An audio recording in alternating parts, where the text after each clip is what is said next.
program is open to any student. You don't have to join per se. We offer many different types of services. First of all, the Academic Success Center, free tutoring, professional development workshops, opportunities for networking with corporate partners and meeting alumni. Now, in addition to connecting with us on Zoom, you can also watch previously aired episodes on our Purdue MEP channel. So you just go to YouTube and in the search button, type Purdue MEP. Today's focus is going to be about exploring career opportunities. And so we want, first of all, you to meet our staff. I'm going to go ahead and make a few introductions just for future reference. Our director who you'll be meeting on this call is Virginia Booth Womack. Our interim associate director is Dr. Jacqueline Gatson, who we call Dr. G. Doing our data is Dr. Carol Swallen. Derek Williams, I am your host. I oversee programs for undergraduate students as well as anything K-12. Our operations person who also handles finances, money, is Mary Kenner, who you'll be meeting. Heather Core is our communications person. She handles stuff on the web and otherwise. And our national AB7G replication director is also on the line, and I hope you get a chance to meet her. Her name is Tamara Markey. So we'll probably pause a little later to meet the folks who are in our audience. But first of all, let's go ahead and meet our guests today. So our guests today are from Purdue, and I'm going to tell you, first of all, a little bit, just at least their name and where they come from, and they can tell you a little bit more about themselves. First of all, Joseph Tort from the Office of Professional Practice. He'll be able to talk to you about internships as well as co-op and the GEAR program opportunities. From Global Engineering, Heidi Parker, where we get an opportunity to talk about study abroad. Dr. Ignacio Camarillo comes to us from the Department of Biology. He's also over our Cancer Research Center. And so he's here today to talk to you about LSAMP research. And also from our EPICS program, we have both Andrew Pierce and Jorge Martinez. So at this time, we're going to give each of them 7 to 10 minutes to talk about their program. So we'll start with Joe Tort. All right. Thank you. My name is Joe Tort. I'm Associate Director for Global Professional Practice in Purdue's Office of Professional Practice. And I have a brief amount of time today to share some information about the programs that our office runs. Won't go so far in depth. So if folks have questions or want to talk to me in person, you can feel free to get in touch with me via email. We can set up a time to talk. But the Office of Professional Practice, what our goal is to help students kind of take what they're learning in the classroom and make it real, apply it to the real world. We are providing really 3 main type of programs at our office. The largest program that we work on is what we call the co-op program. So cooperative education is basically an opportunity for students to integrate work experiences with their studies. At Purdue, a student who is in the co-op program can actually get a certificate in cooperative education along with their academic degree. The co-op program allows students to get 12 to 20 months of work experience. So really for students, it's a way to get some of the most work experience while they're at the university. A student in a co-op program would alternate between working a semester with an employer and then studying a semester. We generally utilize a one employer model, which means that each time that a student works with the employer, they can go back to the employer and get increased responsibility and get increased pay with the employer. Many of the employers will give students a variety of different types of opportunities. So we work with very large companies who have have several different types of sectors and divisions. So those co-op companies give that student a chance to really see a lot of those different sectors. Many of the companies are very large in terms of their geographic spread. So students might get opportunities to work in Indiana and Michigan and California, New York, Texas, you name it, really anywhere in the United States. And the finances from the program are quite substantial. So students who are working for those employers, they don't pay tuition during the semesters that they're working, and they get paid by the employers. On average, a co-op student will make between $50,000 and $80,000 through the co-op program, whether they do the largest program, which is a 5-term co-op. That means you work with the employer 5 different times during your college career, starting right after your first year. Or maybe if you do a 3-term co-op, which starts after the sophomore year, has a little bit more flexibility in terms of the timing of the work terms and so forth. Every Purdue engineering student has the opportunity to participate in a co-op program. And we have over 300 different employers, many employers that you'll certainly recognize the name of. And so students who are interested in participating in that co-op program should get in touch with our Office of Professional Practice. You can get in touch with me, and my email is down below, and we can talk a little bit about that. Especially, it's important to start talking about it right when you start at Purdue during the first semester, and during the second semester at Purdue is really a time period when you would start working with us to get connected with employers. The second program that I'll mention to you that I think is really unique at Purdue that students might want to take part in is called the GEAR program. Heidi's going to talk a lot more about different types of study abroad programs. The GEAR program is like study abroad on steroids. So it stands for Global Engineering Alliance for Research and Education. And if you're interested in doing something global and having global work experience, this is really the program for you.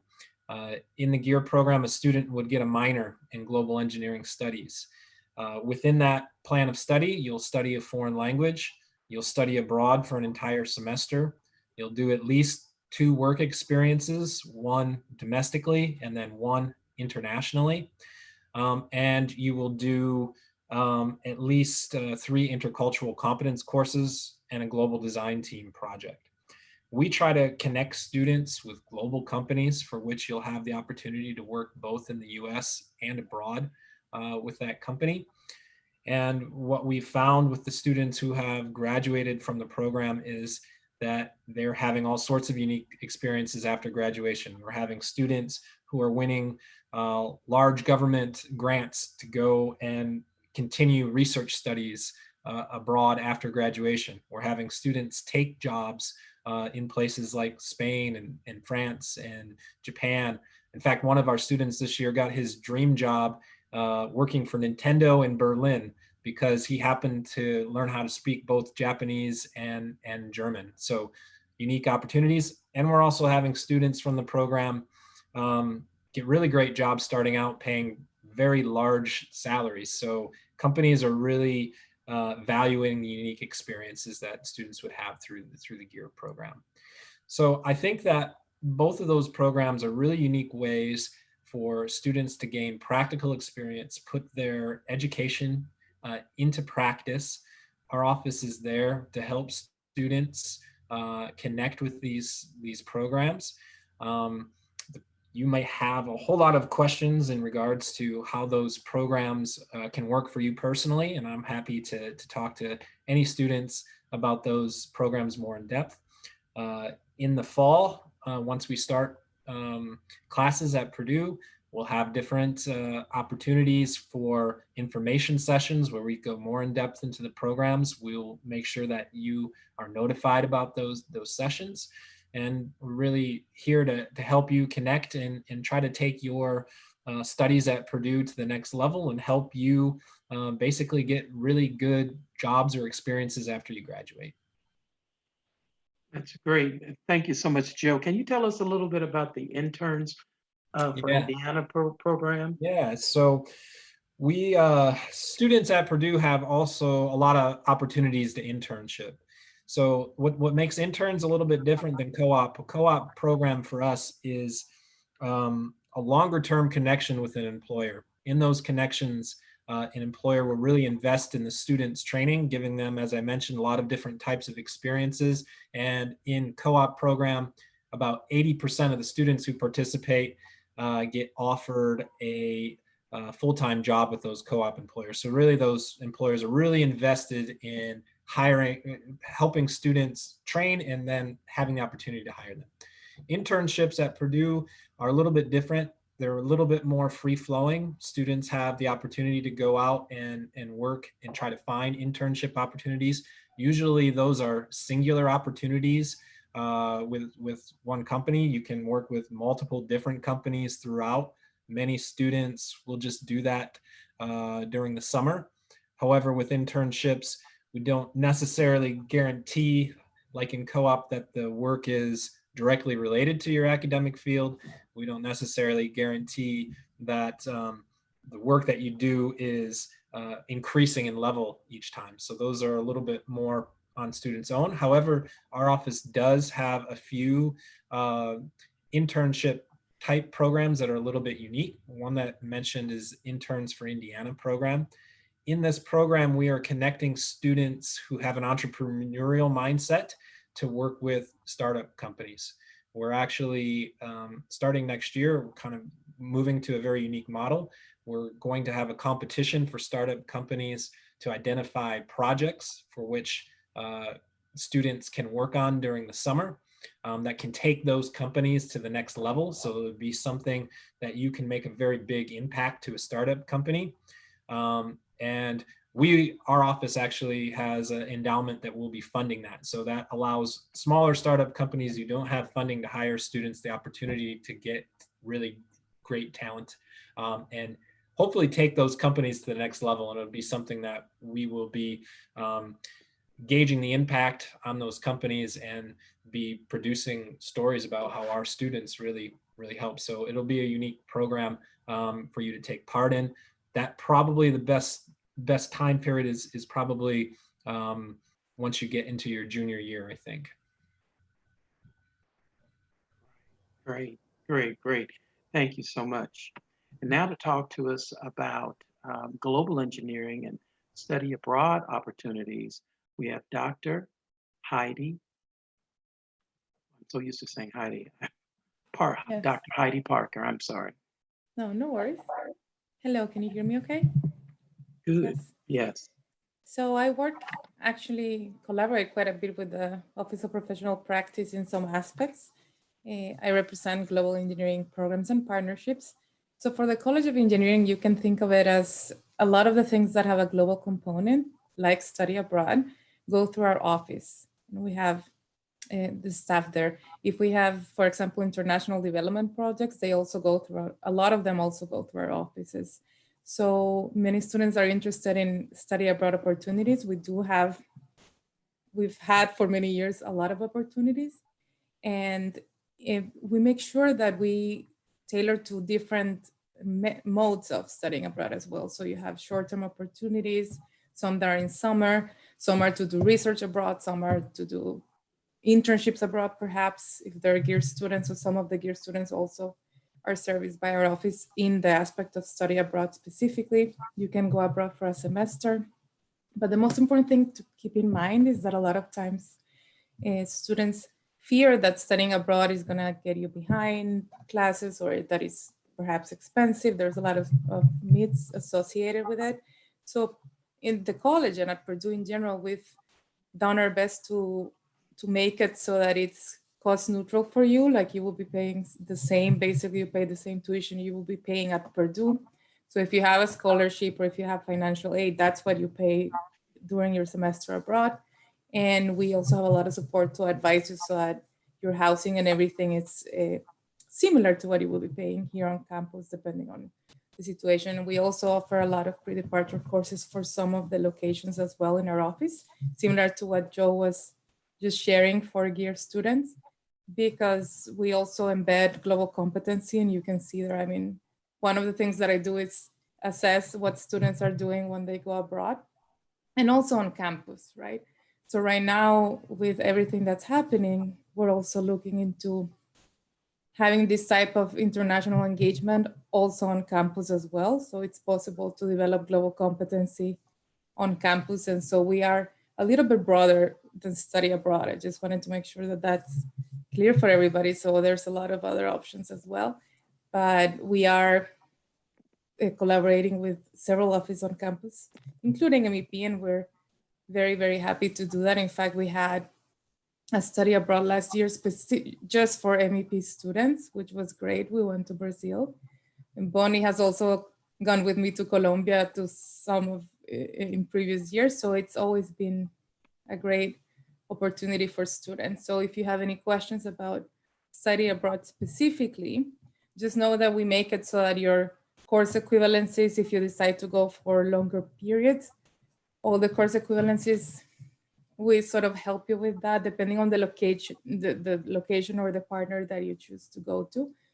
Some things may be better laid out than others, but in any case, if you go to the main study abroad website, you'll see that Purdue has a lot of options for studying abroad and a lot of partners around the world, because Purdue, it's a great institution and has a lot of good relationships. So there's a lot of flexibility, some flexibility in what you can do. I have students that may go for a short term and decide to stay for a summer, for example, doing research in a specific country. Or as I said, it's possible that they will be working on projects with students that are somewhere else or in a prototype, depending on what you choose to do. So that's part of what we do in the office. And then we also have, we teach several of the global engineering studies minor classes that Joe Tor was referring to for students that are not necessarily going in the GEAR track, or if they're going to some of the locations that we service and showcase in our office. So from freshman learning communities all the way to senior, you can also take some courses with GEP and then also earn the minor as well through us. We audit part of the minor. I'm not sure if you have any specific questions, Derek, that you would like me to. Well, first of all, I would, while we're on the subject of study abroad, what are the benefits to study abroad for a student who may be contemplating whether or not they really want to consider, doing study abroad? How could this be beneficial from an educational standpoint and a professional standpoint? So in a nutshell, I can say that there's several benefits that can come from studying abroad, but for engineering specifically, in general, as most of the students will know, by the time you graduate, you're going to be working in multicultural teams. You have a very diverse environment anyway at Purdue, but it's different to go somewhere and see the engineering practice elsewhere and the differences even in the educational system or how they do research, right? So a lot of our study abroad, for example, there's lots of, even a short-term program, students earn 3 engineering credits, tech elective credits to participate in the short-term programs, right?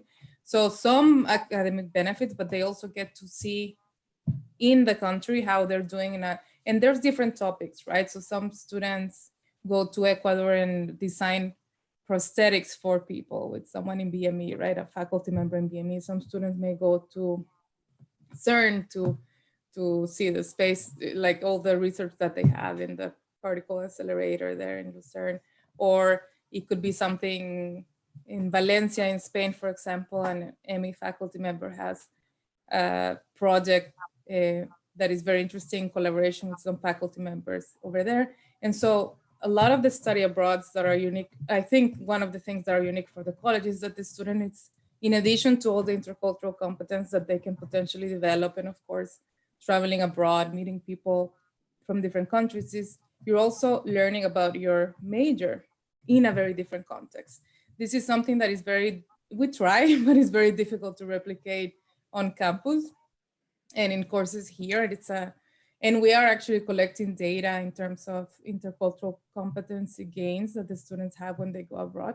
So by the time they graduate, they can talk to employers in a very different way, because they can get coaching, for example, and they can understand exactly what it means to develop global competence while they're abroad and make the best of the experience. So the way that the college, and Purdue in general, I should say, is focusing on doing study abroad, it's a little bit different from even other universities, because we're making sure that in the majority of the programs, or as much as we can, we really are being very intentional about program design and allowing the students to really develop these skills that otherwise they actually don't develop. If you just go and travel, even international students sometimes come here and they're here 3 years and they still don't develop some of these skills, right? So now it's being a little bit more intentional, and we have data, and the student can actually show their progress over their career at Purdue.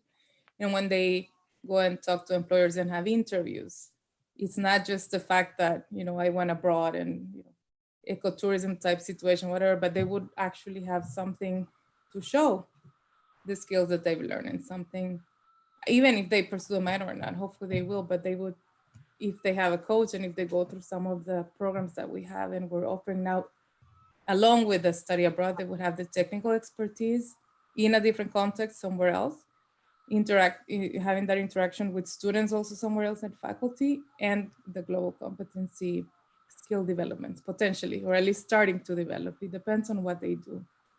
But it's a very different type of experience. Even the international students that are already abroad, you could say, take some of these study abroads, and they always report that they learn quite a bit on them, even if they're short.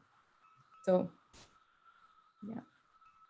Hey, Derek, do you mind if I give my 2 cents on global competency? Yes, if you would, please. So I talk a lot with employers about what global competency is. It's linked quite a bit to communication skills, teamwork skills, adaptability, empathy, and overall the term emotional intelligence. And emotional intelligence is the #1 thing that employers are looking for these days. And so developing your global competency, developing emotional intelligence is very important to getting a job. And then once you get a job, advancing within that job. And Purdue does Purdue helps students build global competency better than just about anybody. So good reason to study abroad and to work on those skills. I agree, because if I may add, studying abroad per se, just by itself, without any guidance or design, doesn't necessarily, we actually have data on this. We're doing lots of research, and it doesn't necessarily correlate with the acquisition of these skills that Joe was just mentioning about just now, and that employers really are looking for. Sometimes even higher in some of the surveys than critical thinking. It's just definitely something that makes the acquisition of all the cognitive technical skills that they're going to learn practical once they go into the workplace and they actually have to manage teams and things like that. So we do have a lot of very interesting, I will be happy to share it also with students if they're curious to see where we are. We have some interactive dashboards that shows more or less the difference between the programs and how many students have gone abroad and how many students go abroad every semester. And as I said, it's something that we're hoping Purdue is it's part of the embedded core outcomes of the university, of the core curriculum. And so we want to provide students opportunities to develop these skills both on campus and beyond. And there's hopefully they'll get to experience all of these modes, right? It could be even working with EPICS. They're going to be hearing about EPICS, and if EPICS has a specific partner, community partner that has a global component, that's part of that as well, right? So even if you don't necessarily go abroad, you may still be engaged in some project that has that type of global competency. So now we understand that basically it goes beyond study abroad, but study abroad, it's a great opportunity. If they seek it, you can accelerate basically the acquisition of these skills if you have the guidance that Purdue and the support and the coaching that Purdue is providing to students. That's fantastic. Our next guest is Dr. Ignacio Camarillo from the Lewis Stokes Alliance for Minority Participation.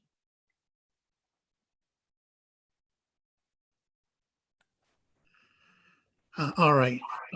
Thanks. Can everybody hear me? Yes. Wonderful. Yes.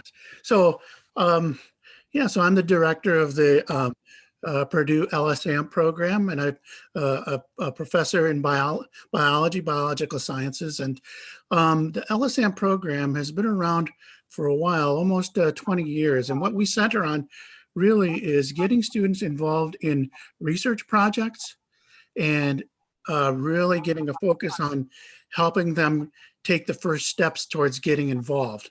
Okay, so being involved in a research endeavor in undergraduate research, has a lot of benefits. So we know that Purdue is one of the leading, institutions in research in moving forward to answer, the world's questions, a lot of the important questions, right? And that involves, it is led, right, by our faculty are very successful in bringing in, support from all different sources to fund projects, and those different labs associated with, the faculty are made up of different team members. Okay, and one of the things that LSAMP does, well, the main thing that we do is we help connect students, to labs that are looking for, undergraduate researchers, and we're looking for establishing connections that are going to have the meaningful outcomes, right? And so that means having students involved in an independent project, right? A project that they can call their own as far as answering a part of a research question, but something that, has mentoring at many different levels every step of the way.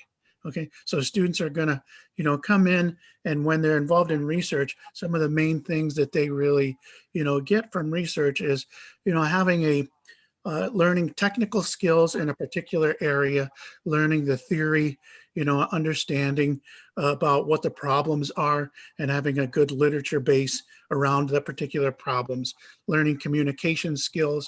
And then there's some other really fantastic outcomes that really set apart, students that are involved in research, as far as accomplishments that they can, achieve to really be in the top tier as far as applicants for whatever they do, later on in life. And that means, really going to the level where they produce, research data. They can be co-authors on publications, which, happens, to a good degree. Students can eventually get to the point where they're giving presentations locally, regionally, and nationally, and sometimes internationally, talking about their research projects. And so all these different things, are really, just great things that can be derived from having an undergraduate research experience. Okay, so how does LSAMP really help students get involved with research? Well, right from the very beginning, what happens is we connect with students. We help them.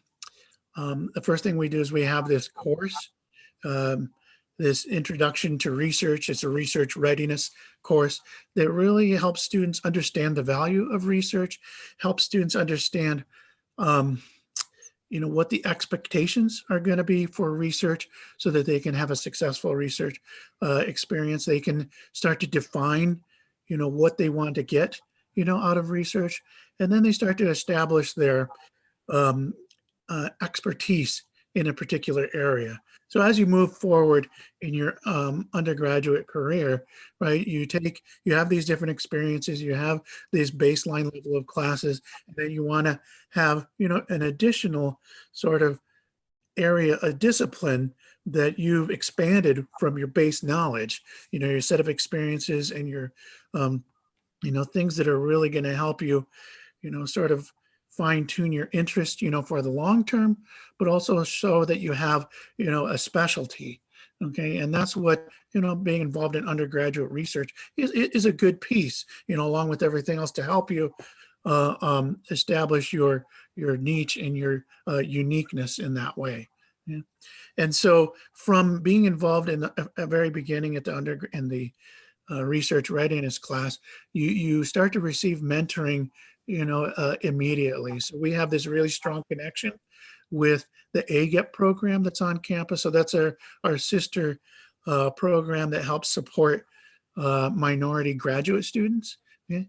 And so our goal in the LSAM program is to support underrepresented undergraduate students to be involved in research, get that experience, but then also to help them, prepare for the next level, whether it's getting a job, industry or academia, government, or, moving on to graduate school, which, a large number of our students are very successful in moving on to graduate school to get advanced degrees as well. So the LSAM program is one of the keys to the success is that it's offered all year round. Okay? So each semester and during the summer, we have a program where the format is, you interact with your faculty mentor and your research teams to get involved in a research project. Okay? You interact with AGEP mentors that are assigned to you so that you can keep that communication going and have, another set of, sort of a pathway for advice on the different things you want to do later in life. And if it's, grad school, then that's a really key relationship as well. But we have professional development activities, on a frequent basis. We have, the research experience that's a base for our program. And then also we require our scholars to give a presentation each semester on their research project that they've been involved with. So this is something that, we do each semester and during the summer, and the program provides support us in the form of a stipend for students involved in our program each time, whether it's a spring, summer or fall. Okay, so this is the basic sort of outline of the program. Being involved in research, being involved in connections with mentoring, developing the, important, not only foundation of a discipline so you can expand, things that you've learned, in your classes and in your other relationships and learning communities. But yeah, be prepared for the next level. So this doesn't mean, right, that you're going to be a career researcher. Right. Being involved in research means you've taken the opportunity to, expand your learning, develop critical thinking skills, problem solving skills, and communication skills, which are really going to be important in any venue, that you pursue. And so, yeah, the way that we match up students to get involved. So as soon as students come in, as freshmen in their first semester or their second semester, we have a call for applications that we send out, we distribute this widely. Okay? And then for students that have, gone out and talked with faculty and identified, a person they want to work with, then they're, allowed to put that on the application. But then students that don't have a faculty identified, our office helps to match students up with a faculty member. Okay, so our program is long running, so we have an extended list of faculty that are quite familiar with the program, and so we can help students, get matched up, as well if they don't have a faculty member at the time of application. Okay, and so, yeah, so those are the major sort of facets, of our program. Really being involved, not just in, the research endeavor and what that involves, but the whole, career development, community building connection. I think one of the strongest things that people get out of this program is that they are able to connect with other students, and URM students from across campus. Okay, so we bring in students from engineering, we bring in students from agriculture, we bring in students from science, pharmacy. And so it's really nice that when you're exposed to this broad range of students that are interested in, answering important research questions, being involved in research, and then you get to interact with and share literature and learn about other students' projects, so that you can start to gain insights into your own project and different ways of thinking, okay, and learning how to communicate your project across disciplines is a really, big value, that students get from the program.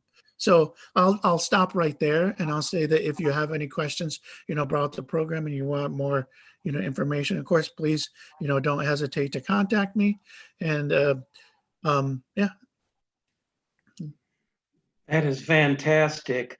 I would like to ask you one quick question, and that relates to a freshman who might be intimidated to this process of obtaining, getting into a research, experience by way of, would I have to find a professor, and how would I do that?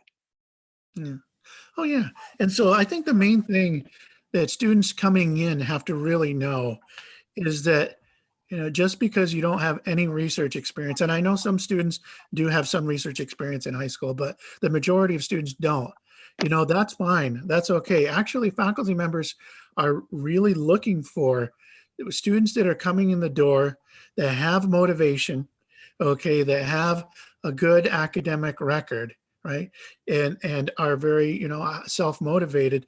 When faculty speak with students and they can get that sense, from the students and from their applications, right, then they're very much willing to bring in students that don't have any experience. And I'll tell you why, and I've seen this over and over again.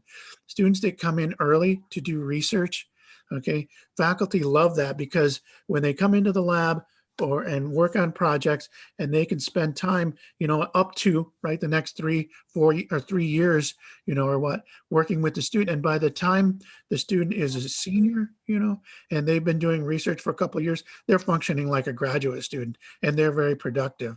And they get to the point where they're, giving presentations at conferences, and they're giving, they're serving as co-authors on publications. And so, yeah, faculty are very much, in tune with bringing in students, right from the very beginning. And like I said, we have on our website, we have a list of faculty that have been part of the program before, and been mentors before. And so you can look through that pretty easily to find faculty that you might be interested in working with. And yeah, we help students match up with faculty very regularly. Mhm. That's fantastic. Thank you, guys. I'd like to take a break before we go to our last area. Our last area of topic is EPICS. And EPICS is one of the most popular learning community.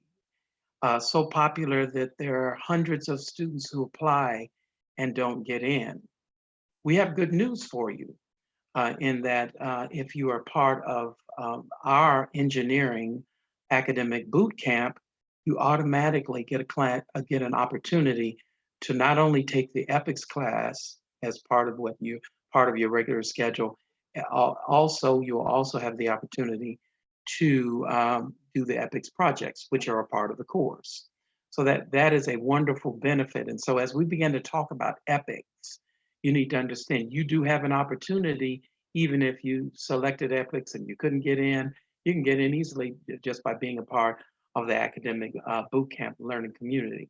So boot camp is, first of all, a 5-week simulation of what it will be like your first year in college. And so for 5 weeks, mid-June through mid-July, students get an opportunity to be a part of this virtual experience where we're simulating 4 of your courses. These courses include calculus, chemistry, our engineering, 1 credit hour engineering, minorities in engineering seminar, as well as the EPICS class. The EPICS class takes the place of engineering 131 and 132. And I don't want to steal their thunder, so I'll let them talk about it. But we found a lot of our students to prefer the EPICS class, especially tied into boot camp, because we're going to cover MATLAB as one of the courses that you take during boot camp, and then you get to do it immediately your first semester as a part of your EPICS study. So boot camp is, we'll probably talk a little bit more about boot camp, but I thought you'd at least need to know what it is to know about the 2 tracks that we offer. So the 2 tracks that we offer for the MEP learning community are the Engineering Academic Bootcamp and MEP General. Now, who can be in an MEP learning community? 3 classifications of people. You could be either in first-year engineering, you could be in pre-ABE, which stands for agricultural and biological engineering, which happens to be in the College of Agriculture. And you may be a first-year exploratory student, a student who's in exploratory studies. But the benefit of exploratory studies is that even though you're not in engineering, you have the opportunity to take the engineering curriculum. We've also opened the door for you to be in our learning community, as well as to take the Engineering 180 class. So there's nothing stopping an exploratory student from joining in and participating in MEP. I mentioned the services earlier, but I will go back to say anyone can be a part of MEP. And there are 2 different choices in terms of the learning community. One common thread is the 1-hour credit hour course that I just alluded to. Engineering 180 is a 1 credit hour seminar course. It's going to focus on academic, personal, and your professional success. It's going to cover different types of engineering. And I think what the students enjoy the most are the interactions with successful faculty, alumni, and in industry folks. So we had quite a number of companies come last year, and it seems like the students really enjoyed it. Now, I want to compare the 2 learning communities, because there's just a few things you need to know. Anyone can be in the MEP General learning community. You don't have to live in a particular residence hall, but you do have to live in a residence hall. That means you must sign a residence hall contract, but you can live anywhere. You can, and so on the very first line, you'll see everyone takes the Engineering 180 class, which is just a 1 credit hour course. Secondly, for the Engineering Academic Bootcamp, you should, of course, been a part of the bootcamp, which we already have students signing up. And if you're interested in signing up, I can send you that link at, just email me at dwilliams@purdue.edu, dwilliams@purdue.edu. For the MEP General learning community, that's not required. Anyone who wants to participate in any of our services in any way can be a part of MEP General. In terms of living arrangements, all of those students who are in the Engineering Academic Bootcamp will live in Earhart Hall. And so that is a way to get to live in Earhart. And as I said before, you do have to live in any residence hall. For our students, we have an extension for the app. You know, I know a lot of the students say, oh, the application for learning communities has already passed. Well, for our students, there are 2 new deadlines. So if you're interested in being in the Engineering Academic Bootcamp, you can sign up for it, but you can also be a part of the learning community. That deadline is Friday, June 5th, the very first Friday in June.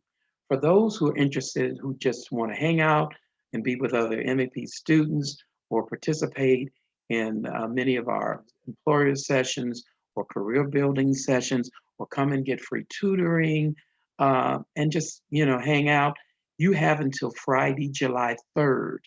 So feel free to go online. You'll be getting communications from us about signing up for our learning community. Also, in addition, I will go on to talk about the fact that we were reached out to by Engineering Undergraduate Research Office.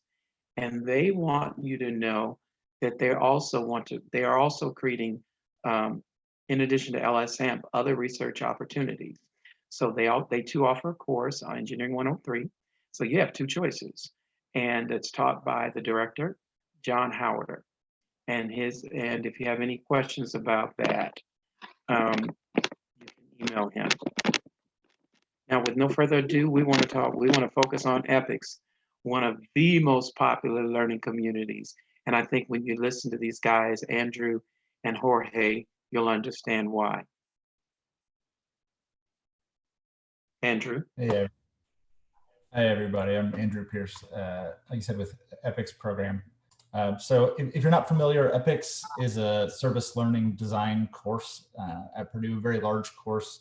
And so the service learning design piece, service learning means that we partner with community organizations. So think places like Habitat for Humanity, local government, zoos, museums, a lot of different local entities.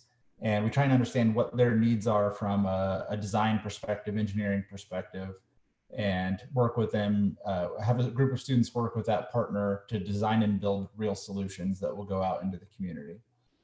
So the main things that you learn along the way are you're practicing your professional skills, having to communicate with partners and with teammates, teaming skills, practicing your disciplinary knowledge, and then learning a design process. So that's some of the sort of big things that you learn along the way.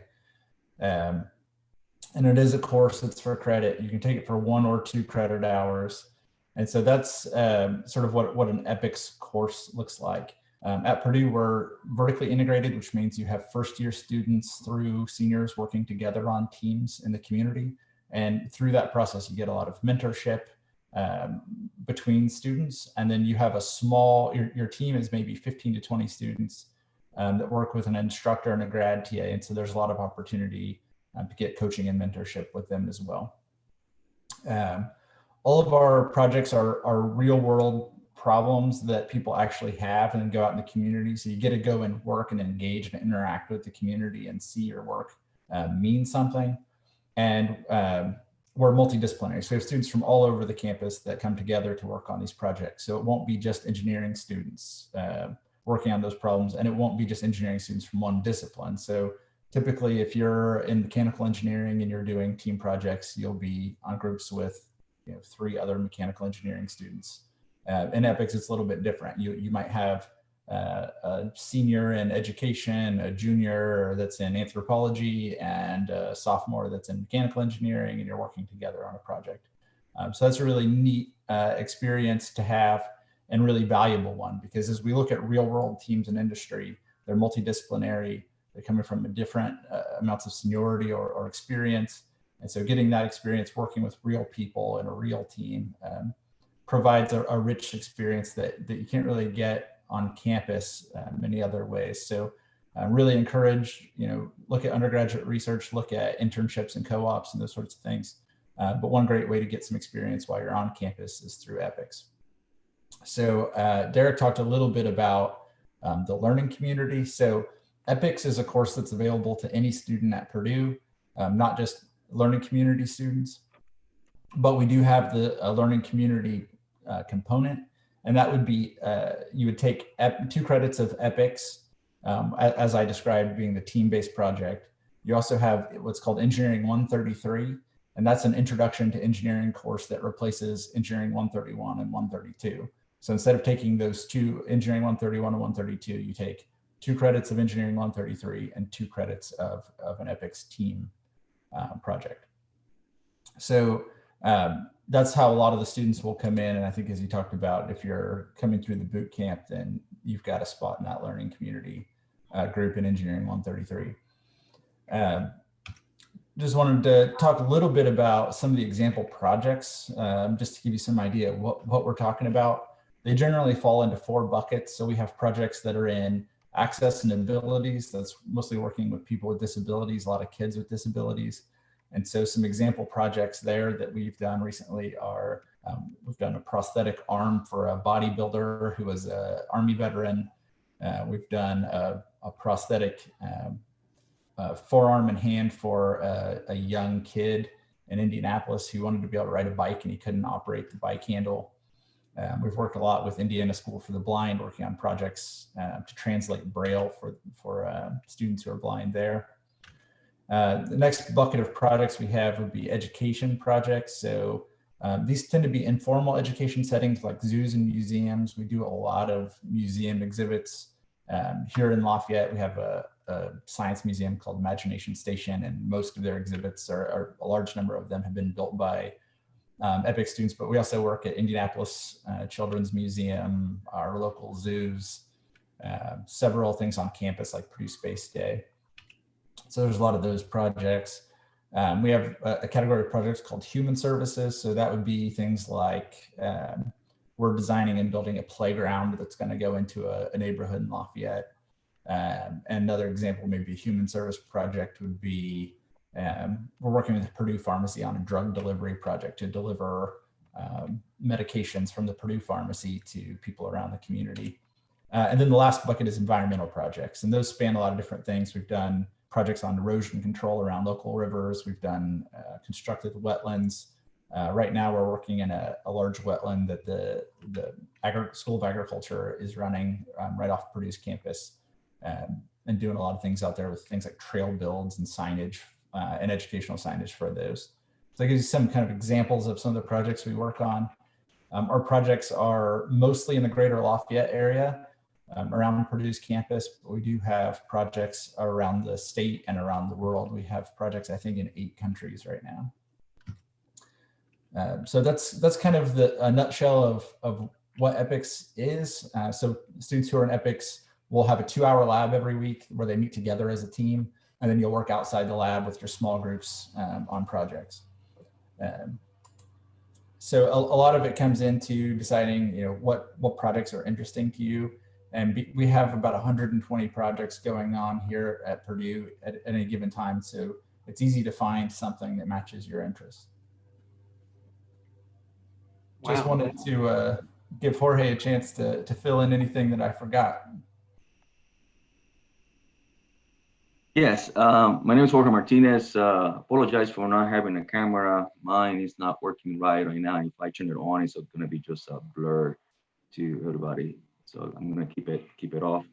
I think that to add to what Andrew has provided so far, one of the key things I think I would like to say is about the reason why students like to join EPICS. And when you talk to different students, some of them, especially when they are first year, like the opportunity to get engaged right away into a project that is a real project. It's not something that is theoretical and not impacting anybody. This is a real project, is impacting a community. You have the sense of talking with a real user and understand the needs that you're trying to fulfill. It's something that you can do right away in your first semester, and you have that camaraderie or contact with upper class students that will give information on how their student career has been in Purdue, and you can learn from that. That is one of the reasons. Second reason is typically, like Andrew said, you have interest with working with this persons that may have issues with different abilities or have disabilities, may have environmental problems. You have projects that are educational outreach, or projects that are involved in human services, coding, programming, creating apps and things like that, or creating actual devices, mechanical, electrical devices that will resolve a need for somebody else. And depending on your interests and depending on what you like to work with or what areas of engineering or any other major interests you, you can look for a project that might be of your interest, that might be of your area of expertise or what you like to learn, and learn from there. That's a second reason for students to get involved. The third reason is primarily getting these industry-like or private sector-like experience, rather than actually going to work out in a company. You can work with a project. You have a real customer, a real user, a real partner. You have a team of people working with you, and you develop those professional skills that are already coveted by many of the people or many of the industries that are going to come later to Purdue to get students and interview students for different internship or co-op applications and even global partnerships. So as a first student, as a first year student, I should say, I'm sorry, this allow you to kind of start gaining some experience in some of those professional skills that are covered.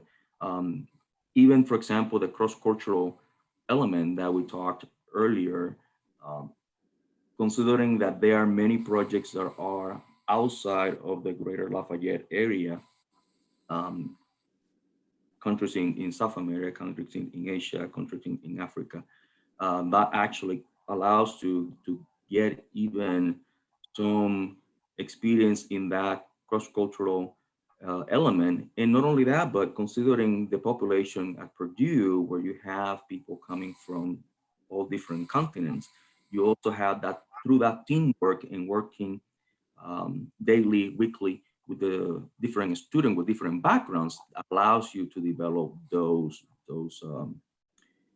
cross-cultural experiences as well. One thing, another big thing that is interesting is that this is not the typical course where you go to a classroom, you sit down, and there is an instructor, a professor lecturing about a particular topic. The instructor on record in ethics is called an advisor. And the reason for doing that is that in your 16-week semester, normally the first week, the first lab, you'll have the instructor providing information about how ethics work, what are the policies, what are the way that you grade. It can talk a little bit about your projects, what are the project partners. And right away on that first day, the group is divided into project teams, and you start getting people into different roles, different functions. It could be a project manager, a design technical lead. It could be a financial officer that is going to be looking at the budget of that project. It might be looking for a project partner liaison, somebody that is going to be communicating with the users, with the community partner, and getting information on that feedback. You may have a role as a communication officer, primarily looking for how to provide information of the team or the projects to the outside world in terms of advertising what the team is doing, providing a footprint in social media, maintaining a website. All those roles are something that that the students are going to be assigned and they're going to be doing. So right away, the second week, the whole class, the whole lecture or the last session is led by the students.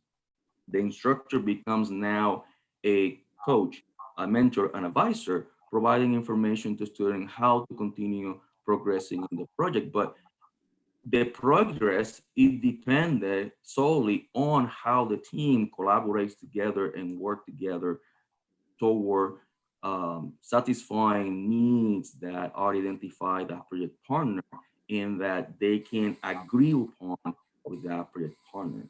I think that experience of working directly with the user, working directly with the teams, trying to come up with the best solution and evaluating those solutions and presenting those solutions to later on not only the user, the partner, the advisor, but sometimes we do have presentations twice in a semester where you have people from the industry coming in, listening to the team, providing feedback on the project or providing how the project has been developed, and they will receive feedback from those reviewers.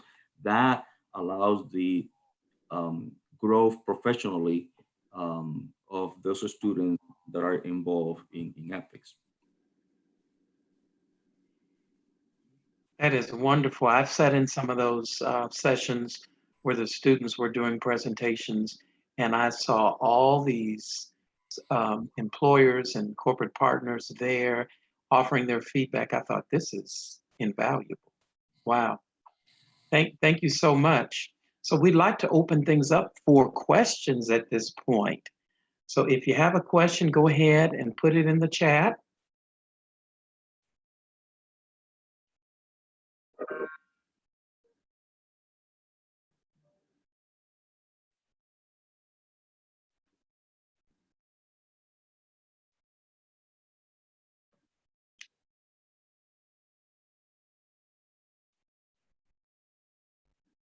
And while they're doing that, success stories, any success stories? I'm sure you've got dozens, hundreds of success stories, but is there any that you guys would like to share from anyone on our panel?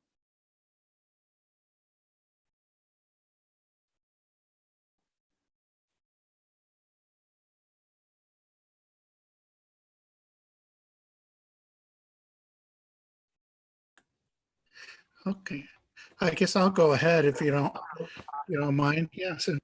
So one of the exciting things, yeah, about with the students that are involved in research and they get the experience of going through the process of identifying a question and coming up with a way to systematically gather evidence and data to to try to answer that question and then think about what's beyond, right, and being able to communicate with that. That's been a really solid base of skills for students to move on and then apply to graduate school and then apply to to conferences to disseminate their work. And we've had a lot of students that when they go out to research conferences, and the LSAMP supports students to go to conferences to present their work. When they get to that point where they get a research project accepted for a presentation, we support their work. So we've had, several different students, that not only get to the point where they present their work, but also get awards for their presentations at, various different conferences. And then that sets the tone for the next level. So when students go on to graduate school, a lot of the times they proactively seek funding to support their graduate school experience in the form of fellowships. And so we've been very, happy to see several students, get very prestigious, fellowships in the past several years. The NSF graduate student, fellowship, a research fellowship. We've had a couple of students from our program get that, very prestigious award. Students getting GEM fellowships. We've had students do that before. We've had a couple of students get actually Fulbright fellowships. So after they graduate and before they move on to their next step, they move on and go internationally to get involved in a research project. And the process for that is actually applying for these fellowships, putting together, some kind of a experience and project that they're going to do that goes through, rigorous review.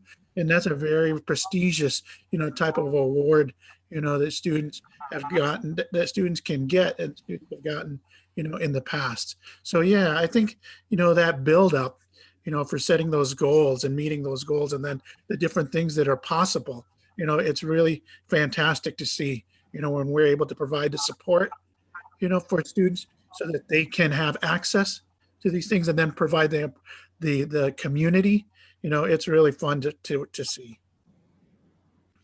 That is fantastic. Anybody else?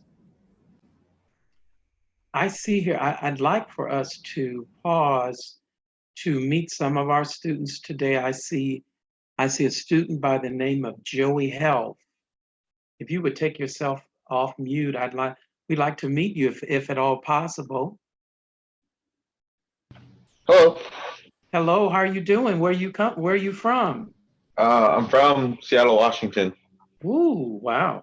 Wow, we're so glad to have you on the call. Can you tell us about you and your interests? Anything related to what we're talking about today, but just you in general, in terms of your interest in engineering and what your aspirations are.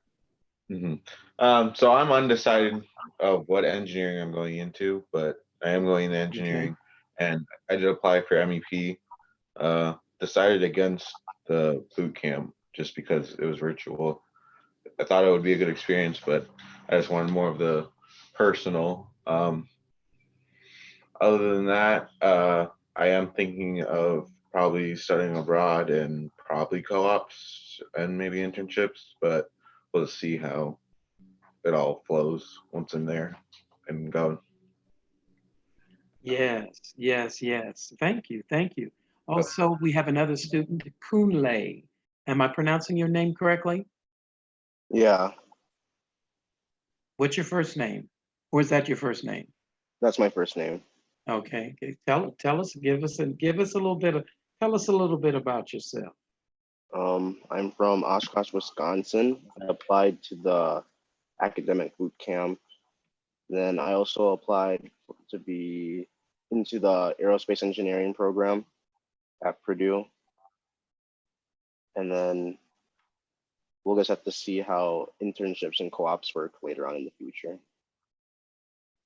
Absolutely, absolutely. I see here, I'm just going to do one more. I see a parent here. It's good to have their perspective.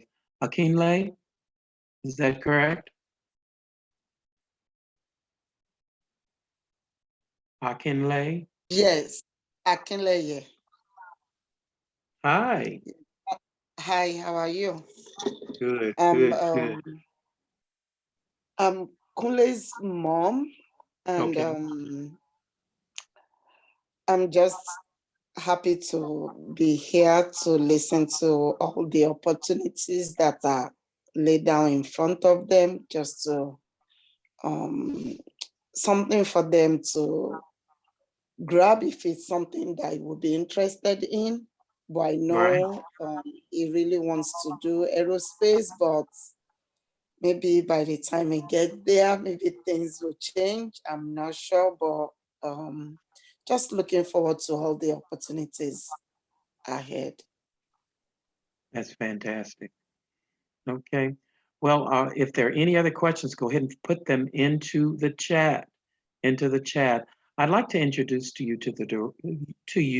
the director of the Minority Engineering Program, and she can tell you about our program before we go today, as well as I think we've already introduced the staff, but we very much like to hear from her today, so you can have a chance to meet her and kind of know what kind of environment will you find at MEP. Virginia Womack. Hello, everyone. Good to see you all virtually. I hope my audio is coming through okay. Is it okay? We can hear you, but it could be a little louder. It could be a little louder. I'm hearing a little echo. That's not bad. Okay. Well, I'll keep talking. So the Minority Engineering Program is just one of many programs at Purdue to demonstrate our commitment to diversity and inclusion. Uh, we are not the only people on campus that look at this, that look at diversity as an area of strong concern. You will find that throughout the College of Engineering and on pretty much anywhere on campus. There's just all types of things going on. So we're a part of that, and we're glad to be here to answer any questions you have. For a lot of parents, especially in this season, it feels a little scary to send your child off, but we're doing everything that we can to make sure this environment is safe and that we are aware and in front of even the COVID-19 scare that everybody's been dealing with. I'm in meetings throughout the day of planning that's going on to make sure that your child is safe. MEP as a program is not an organization. It doesn't have membership. It's just another place on campus that you can go. So we welcome the students to come. I know Joey said he's not coming to the boot camp. That broke my heart. I felt something when you said that. But it is going to be rigorous. You will be exposed to things that I believe will be valuable to you when school does start, because we're trying to tap in now to how virtual learning is going to happen at Purdue, and you'll get a better feel for that, because it's very likely that virtual learning will be occurring even when you get to campus. So We want to find out what are those things that we can share with you to make that experience a positive one for you. We're also offering a credit and a project that I think is going to be pretty exciting. Although you're going to be working that project by yourself, you will be working in teams and you'll have a chance to meet students that way. So, you know, it's okay if you're not coming, but if you can come, we welcome you to be there. And for those that are here from Purdue, I just want to thank you for taking this time out of your day to sit and meet with us and to meet with the students. I know there aren't a lot of participants on this call, which is somewhat concerning, but this time of day, sometimes it's not the best time to get students. So what we have here, we've recorded, and we will literally send this out to all the admitted students because I think of a lot of the Zoom platforms we've had, this one is very critical for students to understand how they can engage with the programs that are represented. So your time is not wasted. And I know that even if there's one student on the line, that's enough for me to spend an hour or more to just talk about Purdue. So thank you for the students that are here and know that this is going to be socialized broadly. And I just want to welcome you to Purdue. If you have any questions for me, I'd be glad to answer those. Actually, I want to add something else. We have some people, we are broadcasting live right now on the Purdue MEP YouTube channel. And we actually have some questions coming through the chat on YouTube. So I'm going to read them out loud so that either the panelists or Mrs. Womack or Mr. Williams can go ahead and answer those.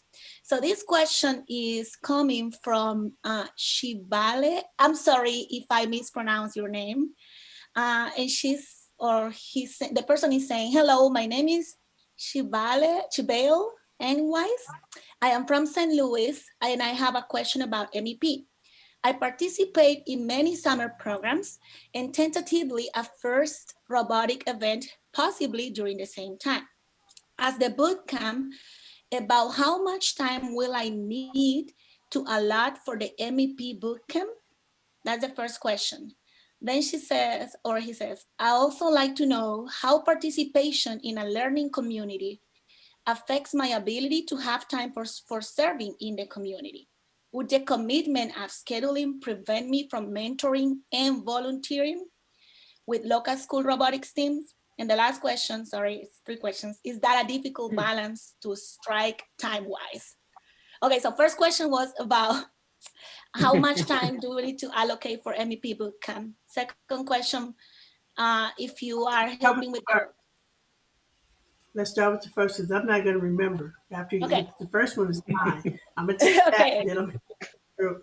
So the time allotment, we can send you a tentative schedule so that you'll be able to plot out your day. We have to keep in mind that we have students that are participating that are from California. So the good news about that is we're going to start the actual boot camp later in the morning than we normally would if you were here on campus. On campus, the day starts at 7 in the morning, but that's not going to happen this summer. So that's going to be good. We have your time spread out so that you have breaks in there and your obligations to class and homework.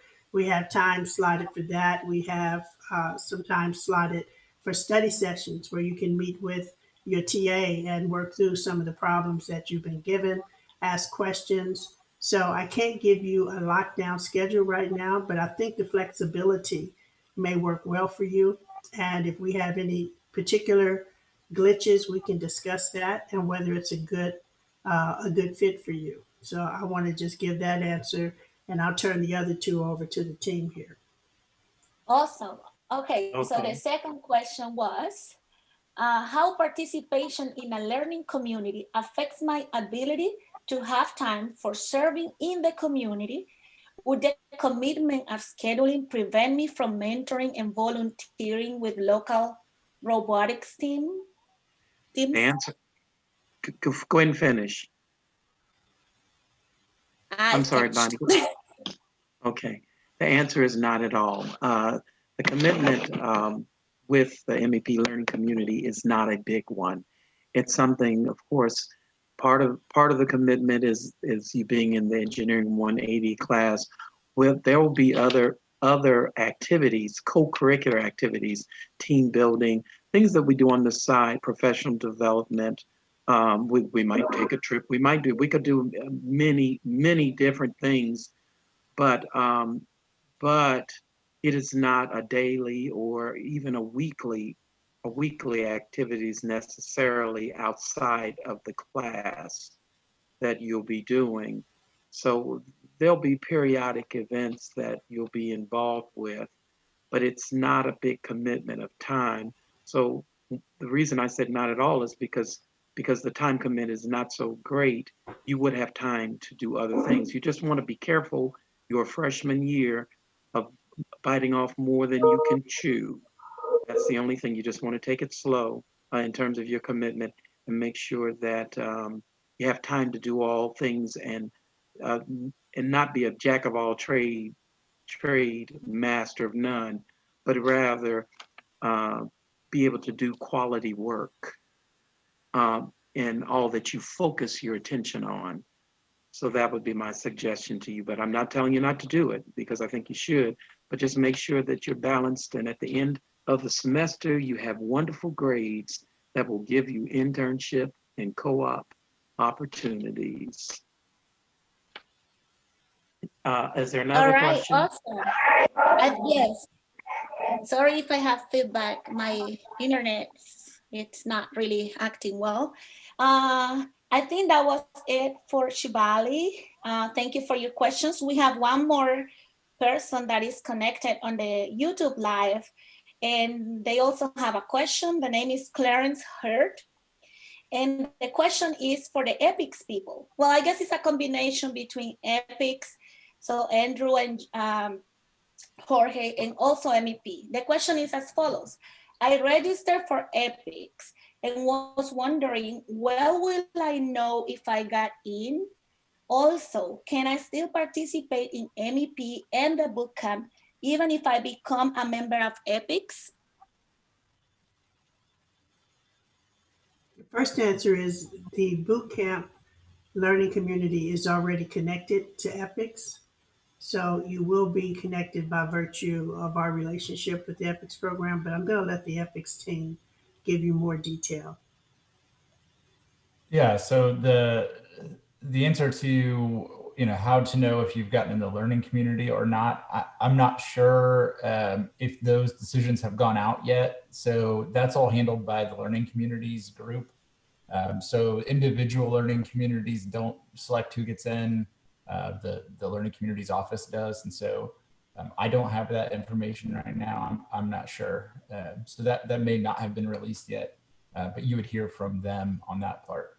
But yeah, to support what Dr. Womack said, yeah, we absolutely would encourage you to take part in the boot camp and EPICS both together, and those are well integrated. So that makes for a very good experience.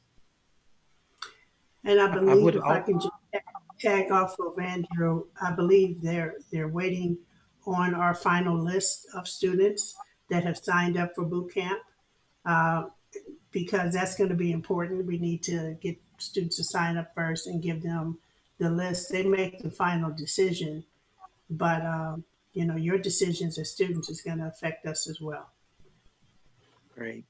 So I went on, and I don't know if the student came on a little late, but a benefit of being a part of the engineering academic boot camp is that you get to do EPICS. You don't have to necessarily sign up for EPICS to do EPICS if you're in the engineering academic boot camp learning community. Because our students who are in the engineering academic boot camp, they take the EPICS class and do the EPICS project. So it is a part of our program. So it's just a benefit of our program. And while there are hundreds of students who apply to EPICS and several hundreds don't get an opportunity to participate, in that particular program, you can sidestep that process altogether by just joining in this summer, being a part of the boot camp, and then also being a part of that same learning community. Now, I think I think the student asked another question about general overall participation. Bonnie, can we go back to that question? We want to make sure we answer all questions students have. Yeah, so I think that question was answered. Oh, that Okay. question was answered right, but the student has another question. And the question is also, I am planning on taking online Purdue classes over the summer for early start. Is it possible to participate in bootcamp and early start? Well, that's a good question. And being in a virtual environment does open up a lot of opportunities. And it depends on your online class, whether it's flexible.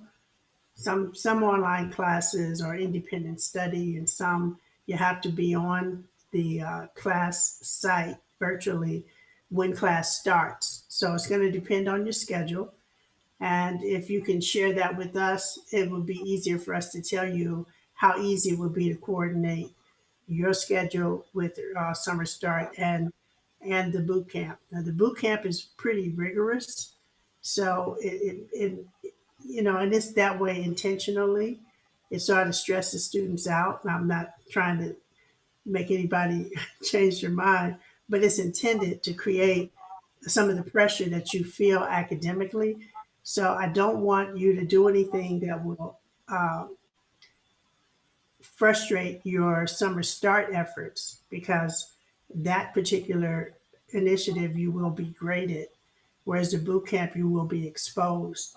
So I think it's good to do both, but we need to find out how comfortable you are with that and what your schedule is. Can we go, Bonnie, can you just go ahead and show the boot camp if you can? I want to say, just to make sure the students have a good understanding, that it is a simulation, a 5-week simulation of your coursework. So you will have calculus, you will have chemistry, you will also do MATLAB as well as English, and they're going to be, and it is I think it's about a flexible schedule as you can get, but because you're dealing with real Purdue exam questions, and you're gonna get a very rigorous experience. Now, due to my exposure to both early start and summer start, tell me that they're different type of courses. You're not going to get the same type of, as a general rule of thumb in summer start. It's more getting you acquainted with the coursework in terms of, if you look at the caliber of the classes that you take, you're not going to get exposure to what your first year experience is going to be like in the same manner. But both of them are early start experiences with just taken from two different perspectives. Our intention is to prepare you for a global, is to prepare you to be ready to compete globally, because more than 20% of our students at Purdue are international, and many of them have 1 or 2 years exposure to things that a lot of American students have not. And so that to ease that burden, so that you are a lot more comfortable in the fall, we want to give you this simulation experience. And we have found that our boot camps have been very thankful that they had this opportunity, because when other students are struggling, especially with the exam, the multiple choice exam questions, and the exam questions that test you on your extensive understanding of the material, this throws many students for a loop. But if you've already done the boot camp, you've already been exposed to it. So it's more like insurance. It's like an investment. And I would say a wise investment.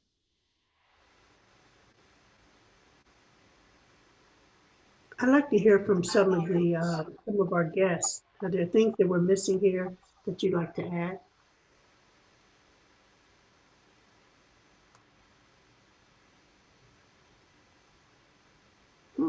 crickets. It's good to see Heidi over there.